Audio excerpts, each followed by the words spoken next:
Student, इसके पहले 2 videos में मैंने आपको रिगार्डिंग के लिए बताया था। रिगार्डिंग जो क्लास 10th में 2 नंबर के आते हैं उसके बारे में समझाया था। आज ये रिगार्डिंग का अंतिम क्लास रहेगा। आज मैं आपको इम्परेटिव के रिगार्डिंग, इम्परेटिव सेंटेंसेस की रिगार्डिंग कैसे करेंगे उसके बारे में बताएंगे।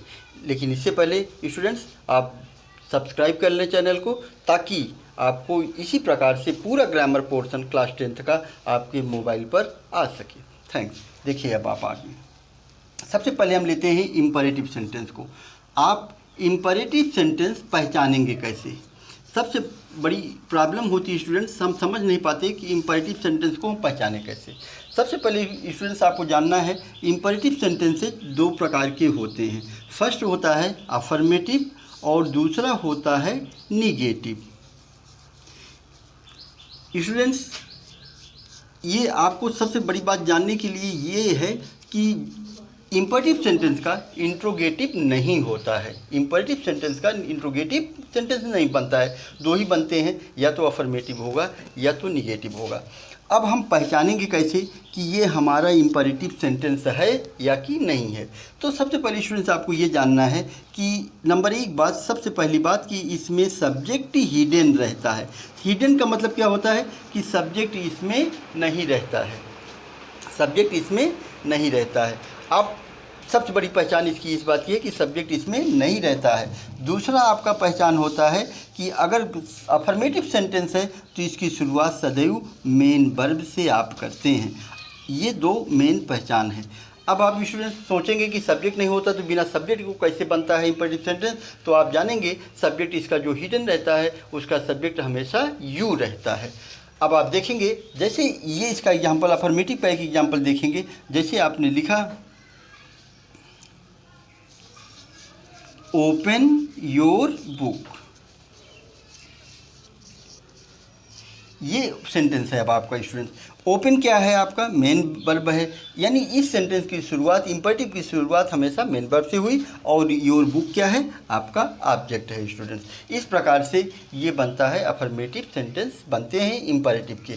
अब हम आते हैं निगेटिव सेंटेंस पर आते हैं। निगेटिव सेंटेंस जब भी आप बनाएंगे इम्परेटिव का, निगेटिव आप अगर बनाते हैं स्टूडेंट्स, तो उसको कैसे आप बनाएंगे उसके बारे में आप जी देखिए। सबसे पहली बात, इम्परेटिव सेंटेंस में भी सब्जेक्ट तो नहीं रहता, सब्जेक्ट किसी में नहीं रहता है इम्परेटिव में। तो आप इम्परेटिव सेंटेंस की शुरुआत हमेशा डू नॉट से करते हैं। पहली बात, सबसे पहला शुरुआत क्या करेंगे? डू नॉट करते हैं।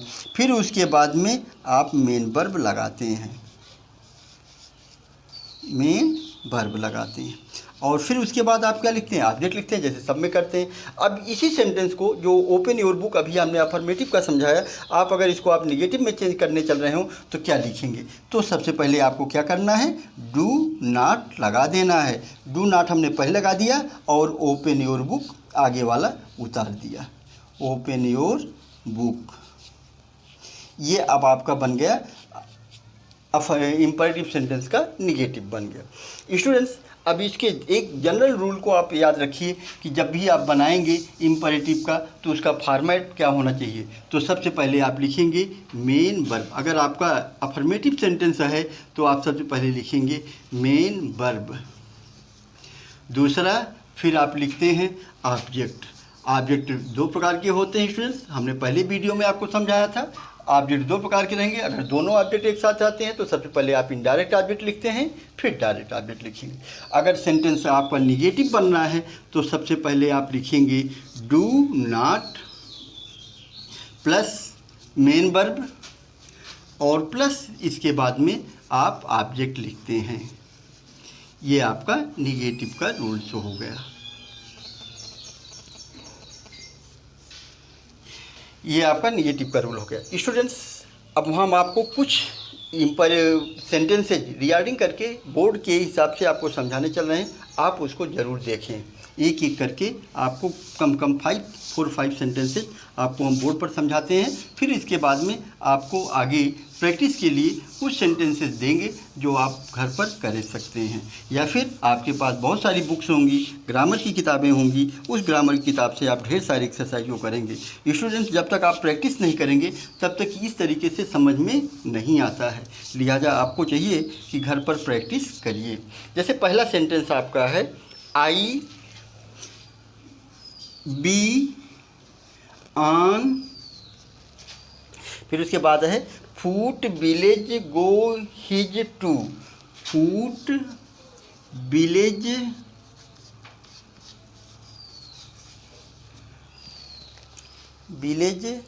गो his to, go his to, ये आपका सेंटेंस है।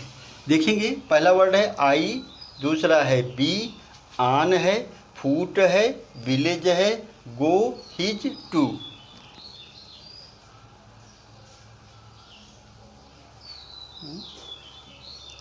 हाँ, देखेंगे स्टूडेंट्स, यहाँ पर ये आई के बाद स्लैश है, थोड़ा सा सॉरी, ये आई और बी दोनों हो सकते हैं, चाहे आई हो चाहे बी हो।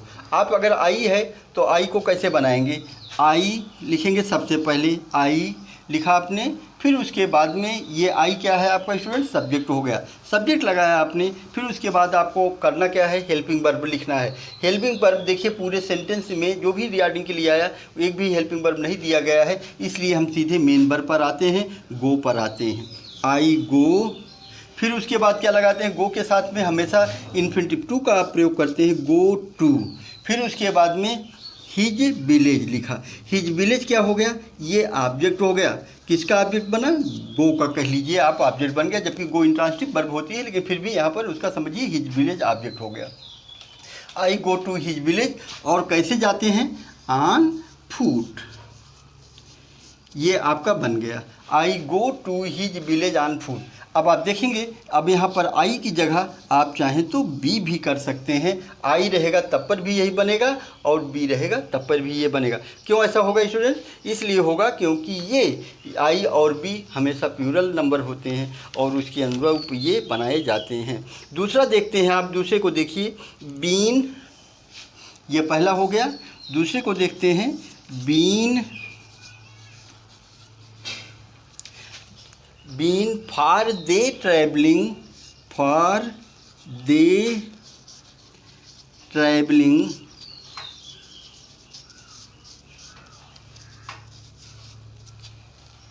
Travelling have 2 days, have 2 days,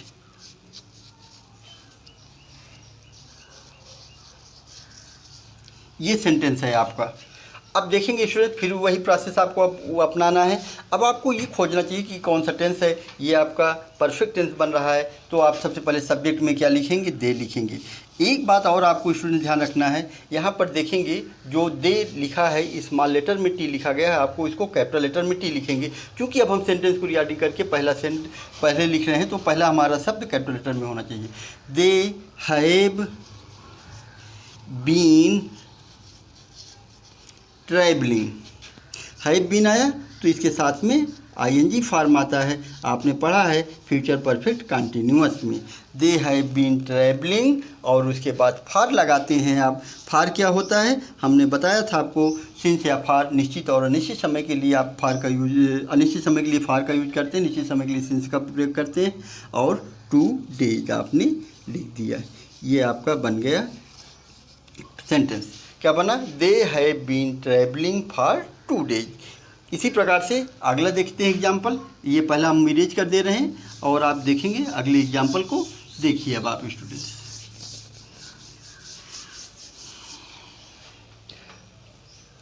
him eat give, ये बहुत इम्पॉर्टेंट है, इस सेंटेंस को आप देखेंगे, हिम ईट गिव,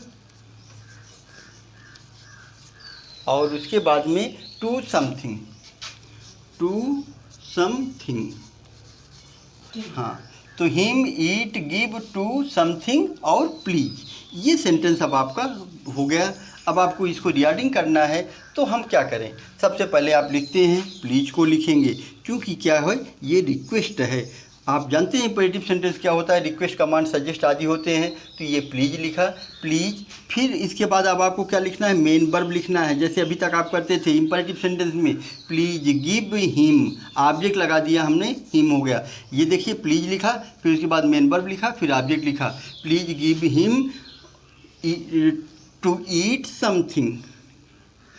समथिंग पहले लगा लेते हैं, समथिंग, और तब फिर टू ईट को लगा दिया यहाँ पर। टू ईट माने क्या हो गया, खाने के लिए, और आपका बन गया regarding please give him something to eat. अगला एग्जाम्पल देखते हैं स्टूडेंट्स, ये सेकंड को भी इरेज करते हैं और आपको अगला एग्जाम्पल समझाते हैं। ये बोर्ड का मॉडल पेपर से आपको इन सारी चीज़ों को करना चाहिए। प्रैक्टिस जब करेंगे आप तब ढेर सारी चीज़ें आपको आ जाएंगी, और इसके लिए स्टूडेंट्स ढेर सारा प्रैक्टिस आपको ज़रूरत होती है। द मॉर्निंग, अगला है द मॉर्निंग, मॉर्निंग और good too early, good too early, और फिर उसके बाद में इट इज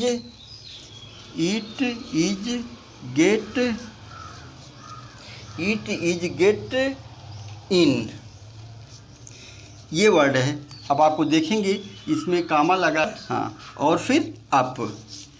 अब इसमें क्या हो गया देखेंगे, द आया, मॉर्निंग है, गुड है, टू अर्ली है, और इट है, इज है, गेट है, इन है, अप है।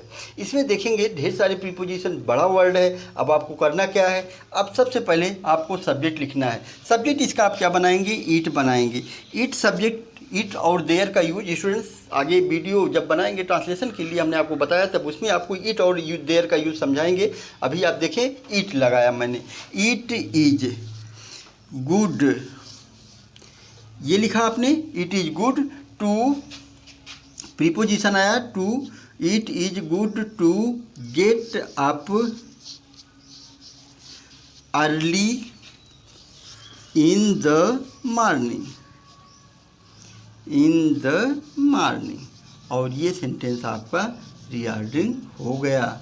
स्टूडेंट्स इसी प्रकार से आपको बहुत सारे प्रैक्टिस करने चाहिए, ढेर सारे, जितने अधिक से अधिक आप प्रैक्टिस करेंगे उतने ही अधिक आप परफेक्ट होते जाएंगे। अब इसको इरेज करके एक एग्जाम्पल और आपके लिए लेते हैं और उसको ध्यान से देखिए, आप समझने का प्रयास करिए। स्टूडेंट्स अगला है love both and him, love both and him, love both and him, honour be, honour be, honour, HONOUR। जब आप इसको रिगार्डिंग करेंगे स्टूडेंट्स तब क्या लिखेंगे, सबसे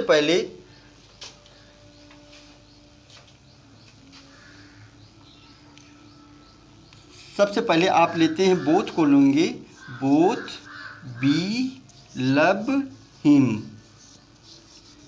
एंड ऑनर, नहीं, both be love and honour, honour पहले आएगा तब हिम आएगा, be both be love and honour, HONOUR, honour, और हिम आपने लास्ट में लगा दिया, और इस तरीके से बन गया both be love and honour him. Students अब इस तरीके से आपको ढेर सारी चीज़ों का प्रैक्टिस करना चाहिए, तभी जाकर के आप परफेक्ट हो सकते हैं। एक एग्जाम्पल बहुत इम्पॉर्टेंट है, अक्सर ये बोर्ड के एग्ज़ाम में इस तरीके के सेंटेंस ज़रूर पूछे जाते हैं, हम उसको आपको ज़रूर बताना चाहेंगे। स्टूडेंट आप उसको अच्छे से देख लें, समझ लें कि उसमें क्या परिवर्तन के साथ में आपने किया, कैसे किया। स्टूडेंट्स अब आपको देखना है मंडे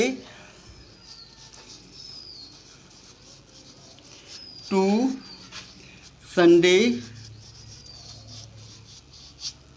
फिर उसके बाद में फ्रॉम आउट,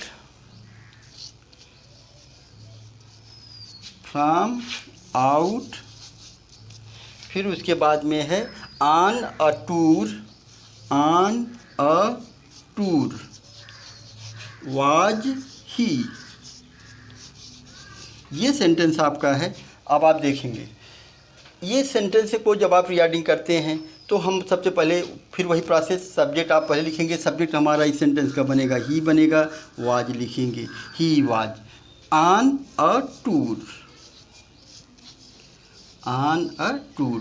फ्रॉम लगा दिया आपने यहाँ पर, फ्रॉम। अब उसके बाद में मंडे है, संडे है, मंडे टू संडे हमने लिखा यहाँ पर, मंडे टू संडे। ये इस तरीके से रीऑर्डरिंग हो गया। स्टूडेंट्स, अब आप सोच सकते हैं कि हमने संडे को पहले क्यों नहीं लगाया, मंडे को क्यों बाद में किया, या मंडे को यहाँ पर लगा दिया, संडे को यहाँ पर लगाया। ऐसा इसलिए स्टूडेंट्स क्योंकि he was out, out word एक छूट गया शायद यहाँ पर स्टूडेंट्स, यहाँ पर हमने आउट को जोड़ा, ही वॉज आउट। अब देखेंगे स्टूडेंट्स, अब मंडे और संडे में डिफरेंस क्या हो रहा है। अब यहाँ पर मंडे टू संडे हमने लिखा, मंडे से संडे की डिफरेंस कितने होते हैं, 7 डेज के होंगे, 6 डेज 7 डेज के होते हैं। उन 6 और 7 डेज के लिए टूर है। अगर आप संडे टू मंडे लिखते हैं तो संडे को गए, मंडे को रिटर्न हो जाएंगे, तो ये टूर, इसलिए ऐसा टूर नहीं बनेगा। इसलिए यहाँ पर आप पहले मंडे लिखते हैं तब संडे लिखेंगे। एक बार फिर से सेंटेंस देखिए जो रीडिंग हुआ, he was out on a tour from Monday to Sunday. इसी प्रकार से आपको स्टूडेंट रीडिंग करना है। एक इम्पॉर्टेंट चीज़ आपको हम जरूर बताना चाहेंगे स्टूडेंट, हम जब रीडिंग करें तो इसके लिए ध्यान आपको क्या रखना है। अगर आपका सिंपल सेंटेंस है, सिंपल सेंटेंस का मतलब कैसे आप जानेंगे, अगर आपको रीडिंग करने के लिए आता है तो आपको इस बात का ध्यान रखना है कि अगर आप सेंटेंस के अंत में फुल स्टॉप लगाया गया है, यानी कि जो भी सेंटेंस होते हैं ये असर्टिव सेंटेंस यानी कि अफर्मेटिव और निगेटिव, और साथ में इंपरेटिव सेंटेंस के लास्ट में क्या लगा रहता है, फुल स्टॉप लगा रहता है। अगर स्टूडेंट फुल स्टॉप लगा है तब आपको जानना चाहिए कुछ सेंटेंस का रीडिंग आप किस में करेंगे, या तो आप अफर्मेटिव सेंटेंस बनाएंगे, या तो निगेटिव बनाएंगे, या फिर आप इंपरेटिव सेंटेंस बनाते हैं। अगर स्टूडेंट लास्ट के वाक्य के अंत में क्वेश्चन मार्क लगा है तब आप उसको क्या बनाएंगे, आप इंट्रोगेटिव सेंटेंस बनाते हैं स्टूडेंट। अगर कोई सेंटेंस के लास्ट में एक्सक्लेमेटरी वाक्य के लिए इस मार्क ऑफ एक्सक्लेमेशन लगा है तब उसको आप किस में बनाएंगे, एक्सक्लेमेटरी सेंटेंस में बनाते हैं। थैंक्स स्टूडेंट, आपको अच्छे से प्रैक्टिस करना चाहिए, लेकिन सबसे पहले आप चैनल को सब्सक्राइब जरूर करें। इस चैनल पर स्टूडेंट्स आपको आज से ही जो 3 महत्वपूर्ण सब्जेक्ट आपके होते हैं, इंग्लिश, साइंस और मैथ, इन तीनों के वीडियोज रोज़ बनेंगे और आपको तीनों को 9th to 12th her subject के लिए, साइंस, मैथ, इंग्लिश तीनों के लिए बराबर वीडियोस मिलते रहेंगे। लेकिन सबसे पहले आप चैनल को सब्सक्राइब जरूर करें। थैंक्स।